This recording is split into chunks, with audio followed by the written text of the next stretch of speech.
Hello friends, welcome back to Story Time for Holy Week. Today is Tuesday, and Tuesdays are terrific. And today, on this Tuesday of Holy Week, we are reading a story that has lots of T's in the title. Today, my friend Mrs. Visser is reading us a story called The Tale of Three Trees by Angela Elwell Hunt. Do you think we can say that title 5 times fast? Let's try it. The Tale of Three Trees, the Tale of Three Trees. Wow, that is a tongue twister. Now, today, the story follows 3 trees who are dreaming of what they're going to be when they grow up. Have you ever dreamed about what you're going to be when you grow up? I know I always dreamed of being a baseball player. But we're going to find out in this story that these trees become something really special. And we'll learn too all about a very special someone named Jesus. So let's cozy up and let's read today's story, A Tale of Three Trees. Hello, Maranatha. I'd like to read to you the story today called The Tale of Three Trees. I hope you enjoy it. The Tale of Three Trees. Once upon a mountaintop, 3 little trees stood and dreamed of what they wanted to become when they grew up.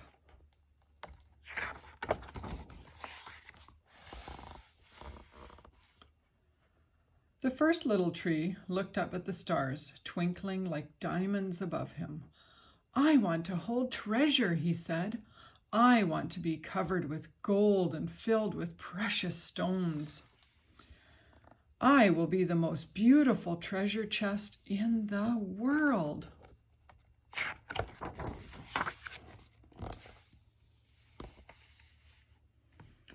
The second little tree looked out at the small stream trickling by on its way to the ocean.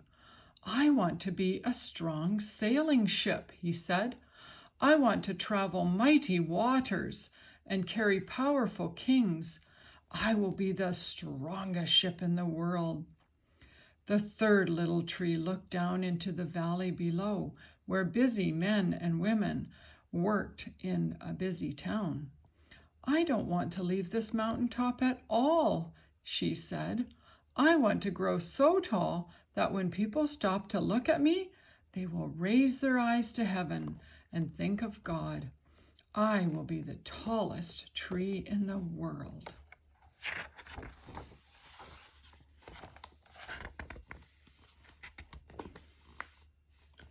Years passed. The rains came, the sun shone, and the little trees grew tall. One day, 3 woodcutters came to the mountains.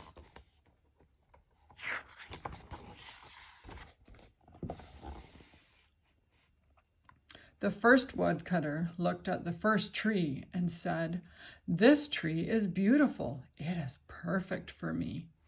With a swoop of his shining axe, the first tree fell.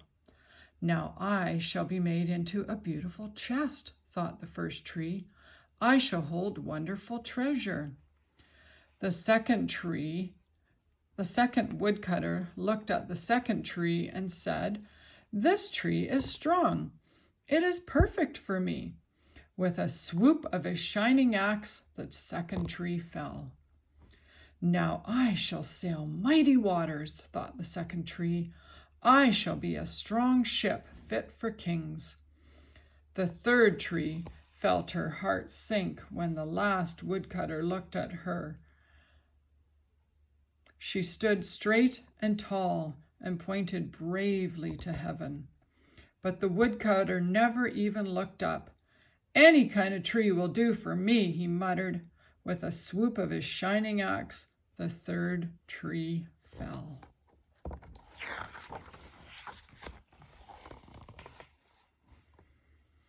The first tree rejoiced when the woodcutter brought him to a carpenter's shop. But the busy carpenter was not thinking about treasure chests. Instead, his work-worn hands fashioned the tree into a feed box for animals. The once beautiful tree was not covered with gold or filled with treasure. He was coated with sawdust and filled with hay for the hungry farm animals.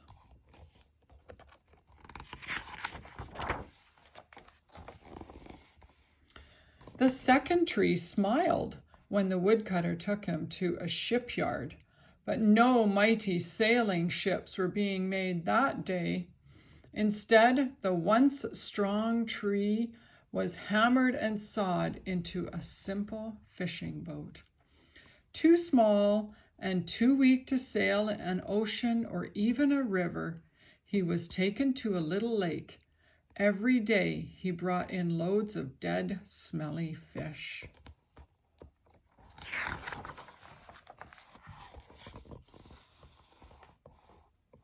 The third tree was confused when the woodcutter cut her into strong beams and left her in a lumberyard. What happened? The once tall tree wondered. All I ever wanted to do was stay on the mountaintop and point to God.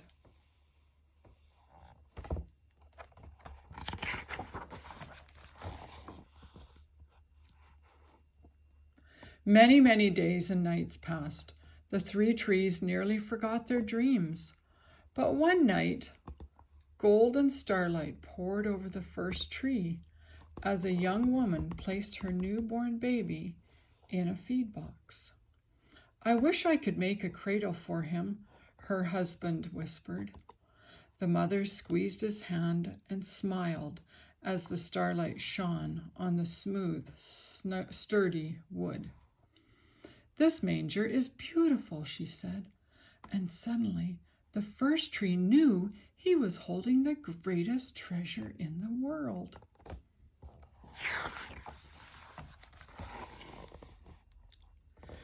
One evening, a tired traveler and his friends crowded into an old fishing boat. The traveler fell asleep as the second tree quietly sailed out into the lake. Soon thundering and thrashing storm rose. The little tree shuddered. He knew he did not have the strength to carry so many passengers safely through the wind and rain. The tired man awakened. He stood up, stretched out his hand, and said, "Peace." The storm stopped as quickly as it had begun, and suddenly the second tree knew he was carrying the King of heaven and earth.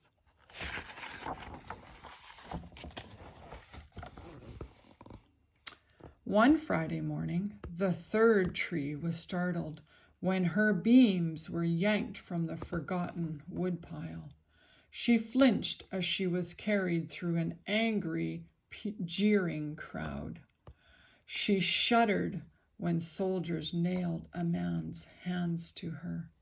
She felt ugly and harsh and cruel.